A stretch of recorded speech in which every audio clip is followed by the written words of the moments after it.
Okay, boys and girls, obviously. Don't want to be too controversial these days. You never know what's going to happen to you if you're going to get cancelled. This is going to be a bit of a different video. I am going to be completely improvised. I've not planned any of this. I'm literally at the top of the building where I live, in my amazing apartment block here in Bangkok. I am 30 hours into a 72-hour fast, so that's why I'm smoking a cigar, because the nicotine suppresses the hunger, and it's been doing quite well for me. And I wanted to do just a quick video basically answering some of the questions that I've had from the New Elite, which is our private network of entrepreneurs, etc. And what I wanted to do was, sounded good, didn't it? What I wanted to do is just basically recap the story of how I actually started my business, because someone actually asked me, how did you actually start Cosmic Campervans? Now, if you know me, you're going to have known this story quite a bit, to be honest. You'll probably know about it. So I have explained in brief in some other videos that I've done before, but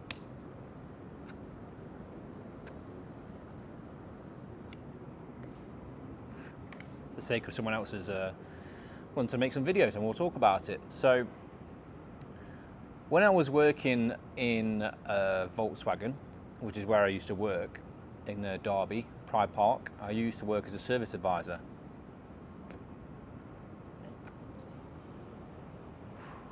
I can feel it starting to rain. We might have to take this inside or smoke the cigar maybe.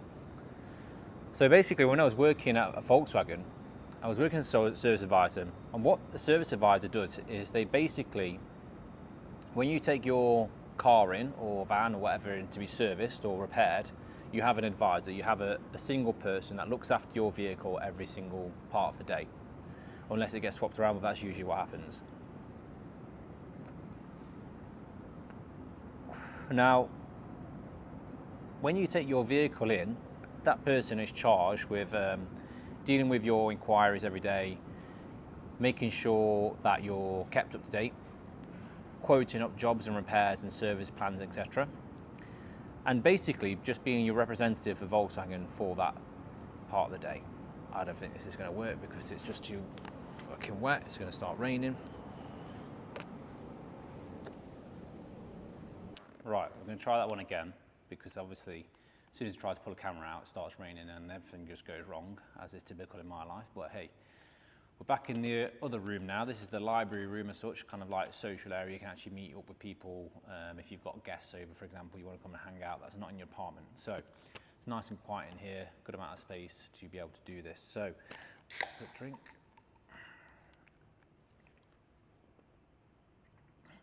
That's nice.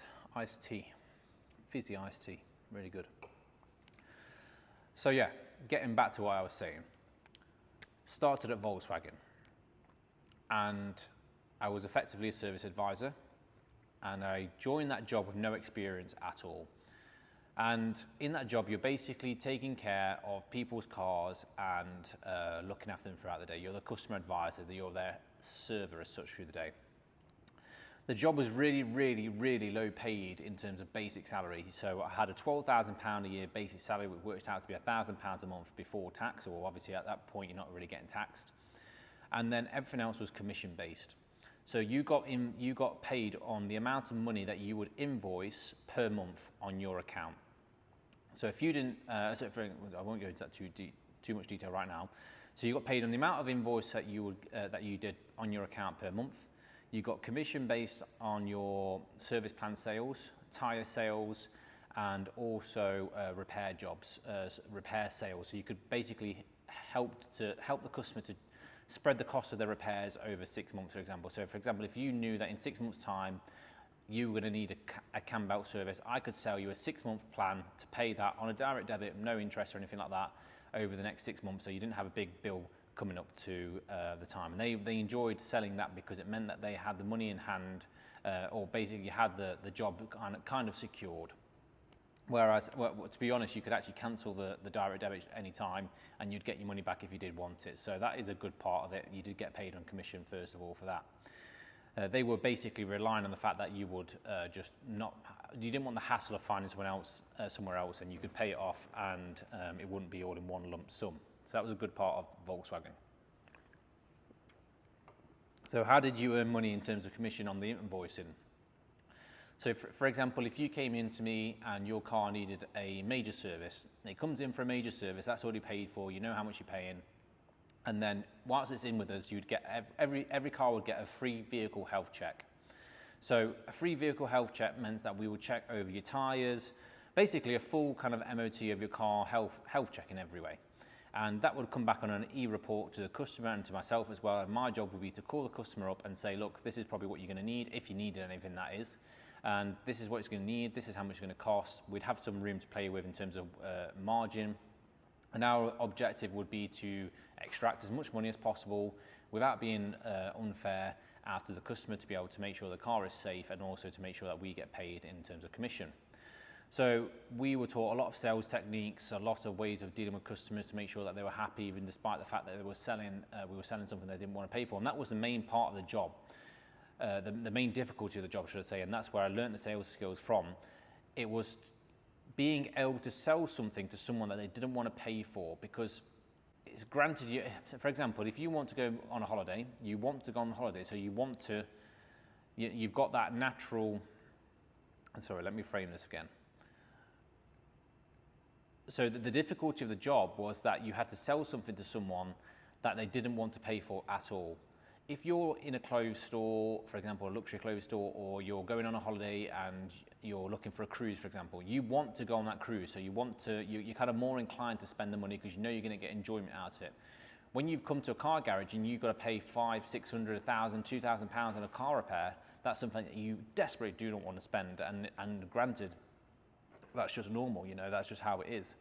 So, especially in a Volkswagen garage, which is middle class, it's not like a Lamborghini garage, people have got loads of money to spend. It's middle class, people are tight on money, and that's understandable. So we had to try and make sure that was fair and also make as much money as possible for the garage. In fact, actually one thing I learned is that car garages make more money in the service department than they do on the car sales. That's what I invoice, for example, £100,000 in repairs across the month, and I would get paid a certain percentage. I can't remember off the top of my head how much the percentage is. So anyway, this job in every way taught me how to deal with customers, how to deal with unhappy customers, how to make sure customers were happy, and how to turn unhappy customers into happy customers as well. And that was a really big skill of mine. I could understand where the customer is coming from. I put myself in their shoes and think of the best solution within my power to be able to fix. I also learned how to deal with pressure, because at any given day we were dealing with 15 customers at a time. So it's 15 individual people that had their cars, their needs, their updating requirements, everything. Had to invoice each and every single customer and basically control and juggle 15 customers a day. But what would happen is that because of the poor organisation in the dealership that I found, customers would either overflow into the next day. So one day you could be with 10 customers and you'd have 25 the next day. It was really manic. It was a very, very stressful job. In fact, you see that the lifetime, the kind of staff rotation or the staff, I don't know what's the name of it is, the staff turnover in a dealership, and especially in the dealership that I was in, was absolutely ridiculously high, because it was very high paced, very stressful, not really well paid, to be honest, for the shit you have to deal with. And so the staff would just turn over. So you'd have someone work for you for 3 months, you'd build a connection or a staff team member, and then they'd be gone, because it was just that's kind of environment it was. And we saw that many managers come and go that it was just like kind of like laughable, to be honest. So yeah, it's all very much results driven, and it's a very high fast paced environment. So because you're dealing with so many customers at once, they've all got their individual needs. You've got to remember that, and that's something that I was actually quite good at. I would always remember what the customers needed. One part of the job that I got really good at was keeping on top of my invoicing. So at the end of every day or at lunchtime, when I had 10, 20 minutes at a time, I would deal with all my invoices, make sure they're all prepped and ready. I'd have all my customer files ready and waiting for them to be, for their customer to turn up. And I saw in my colleagues that they just didn't have that preparation. I was pretty much the only one on my team that had that kind of level of preparation and the sales skills and the customer service. So not to blow my own trumpet, but that's exactly how it went. And what ended up happening when I was working at Volkswagen is that I wanted to move into sales. And I spoke with the sales manager at Volkswagen at the time, and I made my interest known that I wanted to move into sales. And basically he had a word with the brand manager which is the kind of, you've got the service manager, sales manager, that session, then you've got the brand manager, and then you've got the owner, of course. So the brand manager had a chat with my service manager, and we had a meeting between service manager, sales manager, brand manager, and myself. And I explained I wanted to go into sales. I was doing so well at the service, in the sales side of the service aspect, on top of the customer service, that I just wanted to make more money. The 12 grand a year basic wasn't enough for me, because if you wanted to go on holiday, for example, then you wouldn't make any money because you weren't earning any commission. So I wanted to go into a field where I could make more money, and that was sales, selling cars. I knew I could be good at it, and I knew I'd do well in it. The problem is that I was doing so well in the service team that my service manager wouldn't let me leave, because the service manager's results impacted his job. It was all on results. So he didn't want me to leave because I was propping up the team. Everyone else on my team, unfortunately, they were shit. And if you're watching this, you are shit. So that's just the way it is. So he didn't want me to leave the service team. And then there was a conflict of interest. The sales manager wanted me to go to there, but the brand manager said, at the end of it, he made a decision. I needed to do 2 years in the service team before I could consider going over to sales. And I just said, this is not good enough. I'm not going to accept that. I knew my value. I knew that I was the strongest member of the team. My service plan sales were astronomical compared to my team members.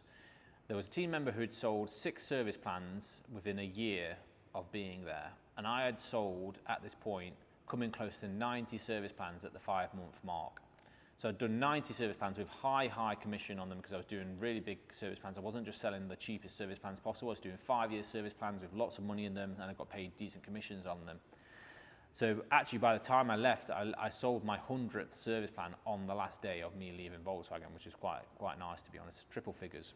So we're coming close to 6 months in working at Volkswagen, and I kind of understood that I wasn't going to be in the service department for a long time. I wanted to leave. I wasn't making the money I deserved compared to the effort and the quality of work that I was putting in. I was doing a really, really good job for Volkswagen, to be honest.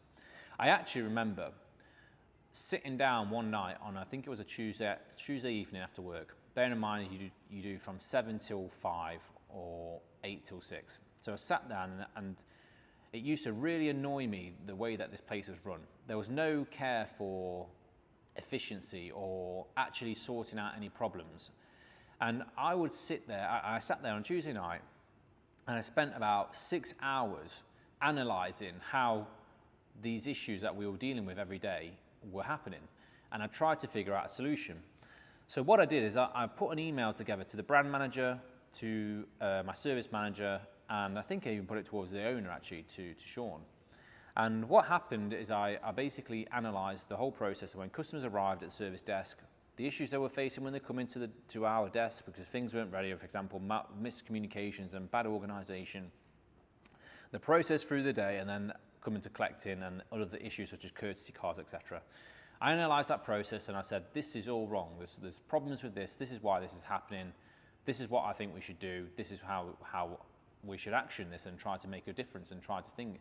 At this point, I'm 21 years old, okay? So yeah, granted, I'm 21 years old, but I'm spending time analysing business practices and operations and suggesting this to brand managers and owners of a 4 dealership enterprise. So, I did have some balls on me to look back at this and say I did this.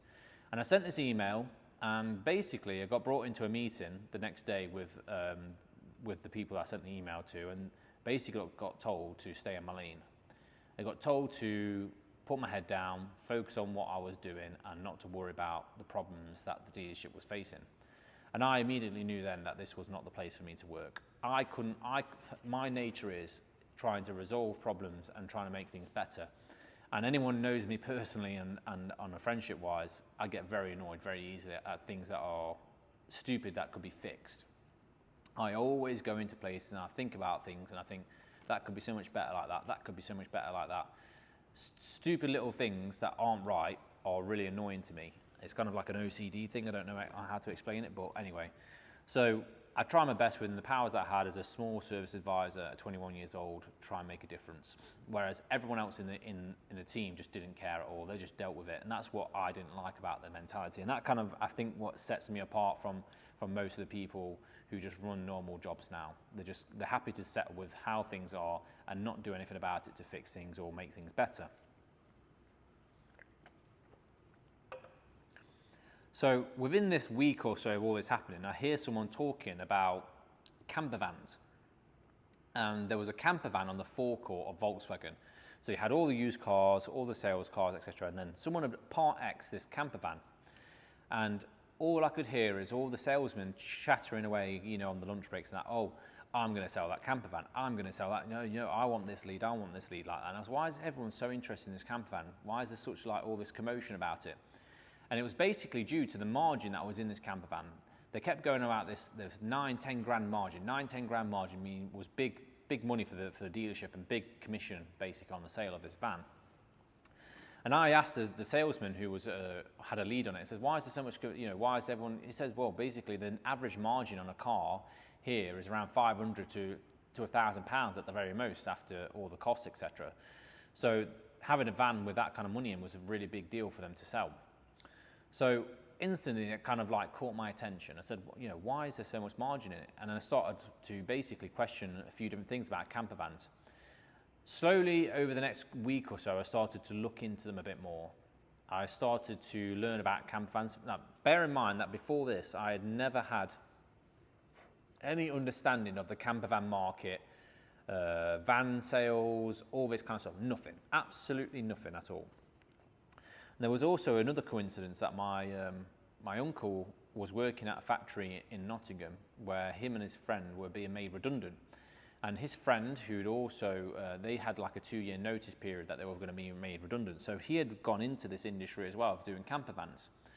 So I actually spoke with my uncle and asked him to speak with this guy and said, is there anything we can do together? I had a bit of money behind me at this point. I was willing to invest and look into doing something different in my life. And he spoke with this guy and things, this. I'm not going to go into that. I would go into another story. But anyway, I started to realize that there was money in these camper vans. Through different contacts I'd spoken to, asking people in the industry, asking people in van sales, asking people who did the conversions, I realised that there was money to be made in the camper van industry. So there was buy a van, you convert it, and then there's a margin. Now, what I realised out of everything is that the issue was the conversion company. The conversion industry is so far behind compared to larger automotive industries, for example, in the UK, that it's laughable.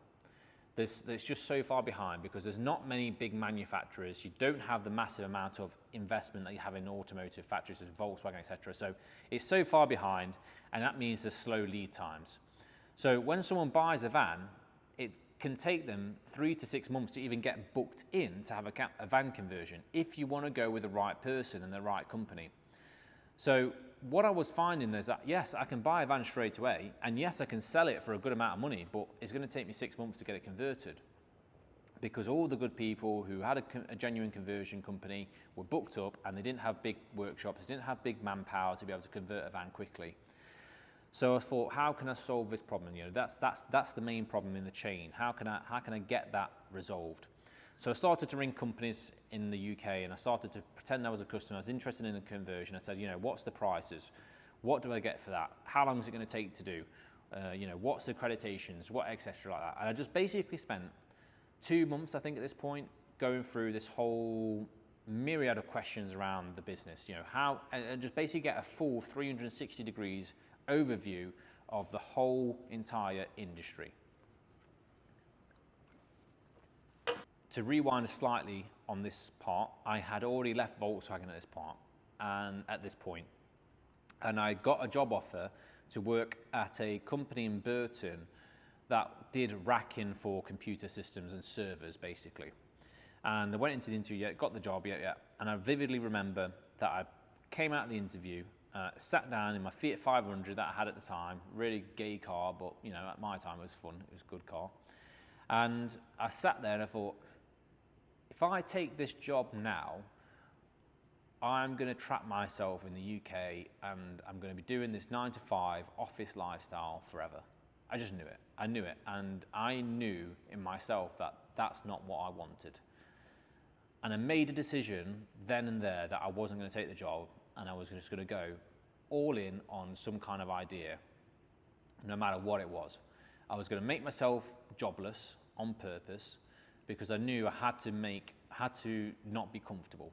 if I went into this job that was paying 30 grand a year plus a bit of commission, I was going to get comfortable, I was going to get stuck in my ways like I always done when I was in the UK, and I wasn't going to achieve what I wanted. I just knew deep down that was going to happen. And I decided to take a risk and basically go out and find an idea to make some money with. So yeah, that was before I came across the conversation with my uncle about this other person who was doing the camper vans. Fast forward a week or so, that's when I made myself jobless and went and had a chat with my uncle, and we spoke about this idea. And I was looking for any kind of business idea, basically, anything. So I hadn't even set my eyes on camper vans at this point. After the 2 months of kind of understanding the market, figuring out the lead times for all these different kind of businesses and figuring out the margin that was involved between buying a van, converting it and selling it, I knew that there was money to be made. I decided to try and find some funding to do this because I needed at least £25,000 to £30,000 to be able to buy a van, convert it, and then have some money left over to buy tools, etc. So what I did is I went to the Prince's Trust. Now, the Prince's Trust, they give out loans to smaller, young entrepreneurs that want to start a business, like, you know, something small, like a hairdresser or something like that. So my business wasn't suited to that at all, but I did the four-day course anyway. And what that meant is that I could then get access to a mentor who could put me in contact with a startup loans company. So the startup loans company was a bigger version, basically, of this. And they could have loans up to, I think, £30,000. I can't remember off the top of my head. Anyway, I spoke with a mentor, I told him my idea, and basically he gave me a business plan template that I had to fill out and go through. And through this business plan template, I had so many other questions I didn't have answered. I didn't know what to do. So I had to spend more time then going through the business plan template and answering these questions, which was useful, you know, because it actually opened my eyes up to certain other aspects that I would have not thought about, you know, such as insurance costs and difficulties in getting insurance. Because what happened is the question would come, so for example, how much is your insurance? Right, well, to find that answer out, I need to ring the insurance company and find out and get a quote. When I came to then call the insurance company, what would happen is they would say, well, you're not in business yet, or how long have you been in business? And as soon as you start to tell them that you're 21 years old, trying to start a camper van conversion company that you don't have the money for, you don't have experience doing it yet, and you've not even registered the company yet, it's impossible to even get anywhere close to getting a quote. To then be told afterwards anyway that you can't get insured anyway because you're too young. So I had all these problems that I hadn't even thought about that I had to then resolve. So in the end, I just kind of started making things up, to be honest with you. I started making things up on the business plan because I couldn't get the straight answers from the companies and the government bodies anyway. So I started making things up and started making the numbers look like they'd work so that I could get the funding from the startup loans. So eventually I made the business plan work, and I had to learn, one of the issues is that I had to show the startup loans company that I knew what I was doing in terms of converting the vans. So I had to go do 2 training courses, and there was only 2 training courses in the UK, or 2 options to train on how to do these camper van conversions, because what was happening is that obviously people don't want to share their secrets on how to do all this stuff. So I did this course, or course as such as I can call it, if you can call it that, unfortunately, which was a guy up in another part of the country, and it was showing people how to do these vans. Okay, back in my apartment, as always, improvised video recording sessions, don't go to plan, phone died, going straight back into it. I tried to remember where I got to. So I was speaking about the courses, and basically went up to this course, if you could call it that. Wasn't very informative because it was just basically very much cowboy style, fitting procedures, etc. But because I didn't know anything about the industry at the time, I didn't know any better. So I took the information that I learned from this course and I tried to convert this van, and I outsourced most of it. And there's just a side note, whilst this was happening, I was trying to find a premises. So I needed a business premises to be able to get insurance, to be able to store the vans. No one was going to come and have the van converted by me if I was doing it on a drive, that's for sure. So I was searching high and low for a premises across Derby, which was suitable, and it was almost impossible. Eventually, a small farm shed unit up in the outskirts of Ashbourne, which is about a 35-minute drive from where I lived, became available, but it needed another month or so of work to be able to come to completion. It was literally just a farm shed. It was a farm shed with some roof, with some tin roof on it. So it was very, very basic. There was no phone signal. There was no shops nearby. There was nowhere to get food. The toilet was a communal toilet on the other side. So it was extremely basic in terms of a business premises, but it's the only place that would work for my budget, had the kind of, would actually allow motor trade, because that was another problem. I couldn't find anywhere that would allow motor trade. As soon as you said, oh, well, we've got camper vans, they're like, motor trade? No, we don't deal with motor trade. And I was trying to explain to them that we don't have cars, we're not repairing cars, and wouldn't have any of it. So another problem to actually finding a business premise in the first place. So eventually got this place and it was ready, and yeah, moved into the place, and that's where I could store the vans. And I'll put a picture now of the overlap just to show you what it looked like at the very start. This place had no central, no heat, it was nothing. It was probably the coldest place on the planet to be able to work from, and just one of the most awkward places, but it worked for what I needed, and it's the only thing I could afford at the time, so made it work. So yeah, I outsourced most of the conversion work on this van. Apart from maybe fitting some of the units, I did some of that myself.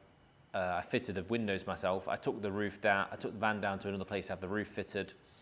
So I outsourced most of it and did the things that I could do myself that I felt comfortable. It took me 2 months to convert this van. 2 months, because there was a problem with this, a problem with that. The units didn't turn up on time. That took everything that you could think of just took time to sort out, and it was just a learning curve. I had planned 2 weeks, and it took 2 months to get it finished. The paint shop kept messing up. They weren't on time. So yeah, I didn't have money for another van to work on. No one wanted to give their vans to me to work on, because they didn't know who I was. I didn't have any reputation or anything. So overall, it just took way longer than expected to get this van sorted. In the end, it came out looking okay. I look back at it now and I think, bloody hell, how did I sell that? But somehow, this is the miracle of this whole story of me starting my business. I finished the van on Saturday afternoon. I took the pictures on Saturday afternoon, put it on Auto Trader Saturday night. Sunday morning, I get a call from a guy and he wants to buy the van. And he comes up on Sunday afternoon and pays me a deposit and basically buys a van straight away. And this was at full asking price. I even put it up like 2 or 3 grand more than I expected to get for it, just so I knew it was going to get knocked down. So I just couldn't believe it. I could not believe that I'd sold a van, made £4,000 profit, and it was sold within 6 hours. And that, in a way, was actually not very good for me, because what that did is that I thought it was going to be so easy to sell these vans. And it kind of like confirmed the business model, but it also made it too much of a confirmation. It sent me the way. I thought, right, I need to get as much money as possible now, buy as many vans as I can afford to, and start doing this even quicker. So I went out and I managed to get a bit of money together. I got 2 vans from the auction, I think, or something. I can't remember where I bought them from. And I did them these really stupid colours, blue, and I thought I'm going to make them a bit more individual. Blue and two-tone blue, two-tone red, with these awful interiors in them. Awful interiors now that look back at them, the worst I've ever done. They were built by someone, hand-built. And yeah, I just did everything. I went against everything that should have been done. I did these garish colours and eventually got them finished, and they would not sell whatsoever. They just didn't sell. Nothing I could do I couldn't give them away. In the end, after probably about 3 months of trying to sell them, I got 2 people to manage to, but I had to trade one in and did this and do that, and eventually they sold, and it was just a nightmare. And that absolutely ruined my cash flow, And I'm trying to think how I actually recovered from this. I can't remember, to be honest. Yeah, ruined my cash flow. Luckily, at the time, I had managed to get a bit of traction on Facebook and the Facebook forums for roof fittings. And I started to analyse roof fittings and if I could do them. And what I would do is I would basically find out the price and uplift and get someone else to fit it for me. And it worked out really well when I was making good money, but it was only 1 roof a month at the time. And I always remember this very clearly. I've got messages of this. I wish I could get to fitting 1 roof a week, 4 roofs a month. If I could get to 4 roofs a month, I would be so happy. I would be making good money. I wouldn't need much more, and I would be happy because I'd make a bit of money. I'd be making probably 3 grand a month at that. I'd be so happy. my business would be good and I wouldn't need to do much more. Now I fit probably, I don't know, we fit between 50, I don't know, at least 15 a month. So yeah, it's a very big indicator to show how quickly things changed. And that was, I think that changed within a year. I was doing a good amount. I was buying more and more and more. And the key to that, and this is the number one thing, one of the main keys to my success is that I kept reinvesting the profits into the business so that I could buy more roofs. So I could keep roofs on the shop floor to be fitted straight away, because I knew that the problem is that the lead times, everyone wanted a roof fitting straight away. They didn't want to wait 3 or 4 months, or they didn't want to wait a month or 2, 6 weeks, whatever the lead times for other companies to fit in. They wanted a roof and they wanted it fitted next week and they wanted it doing good. So the only way to do that was to order the roofs in advance, have them on the shop floor, the money, the 2-3 grand a pop for each roof on the shop floor, ready and waiting to be fitted. Yep. So when a customer comes in and say, yep, I've got a black roof with the black scenic canvas here and it can be fitted next week for you. Do you want to go ahead? Yeah, every single time. Yes, yes, yes, no problem, because people didn't want to wait for the other companies. When people have got something in their head that they want it now. It's the same thing for me when I want my car, when I wanted to buy a new car, I want the car and I want it next week because I don't want to wait, I don't want to think about it. So that's basically the first lead up to the business. I don't want to make this video too long. I've already gone way over the time limit I wanted to do. So in the next video, I'll talk about maybe 6 to 12 months, what happened in those 6 to 12 months and the kind of things that I learned from that. I hope you guys have enjoyed this video. It's been a very impromptu, just me talking and relaying things from my brain, things that have happened. I've not scripted this at all, just literally just spoken about it. So I hope it's been good. If you have enjoyed my stories of how I started the business, drop me a subscribe and a like, it really helps. And drop us a comment if you want to learn more, what kind of things you want me to speak about. I'm going to do this as much as possible. It's quite easy for me to just put this up and then just edit it out, because I found when I was making videos before, I thought about them too much. I was thinking, you know, what's the structure, what's this? But I've actually found it's quite easy just to put a camera up and speak to it and speak about my experiences and my lessons that I've learned, and just not worry about it too much. I know for a fact, the start of this year when I was doing YouTube videos, I was too worried about the background and the sound and all this, and now I'm just putting a camera up and just speaking at it, and hopefully that it just shows you the authenticity of the things I'm speaking about from building my business. So yeah, if you want to follow me on Instagram, drop me a follow, and yeah, hopefully you enjoyed the video, and see you on the next one. Thanks a lot, guys.